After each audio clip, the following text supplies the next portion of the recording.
I suspect, I don't know, and I'm going to ask you flat out, Okay. not based on privileged communication, but I suspect there's got to be a list out there, or at least a list of people who visited that island.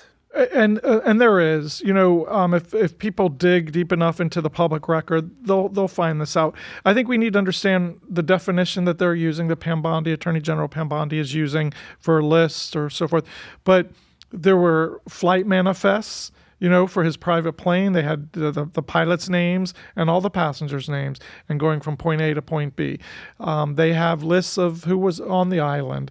Now, are these, how are you defining client? Are they people that he had sexual relations with? Are they? Or you mean were involved in the sexual activity with the young women? Correct. How is it being defined? But there were a lot of there was a lot of documentation in that case. I was, as I mentioned in our first episode, I was there in the home when it was searched. Lots and lots of files were taken out of the home.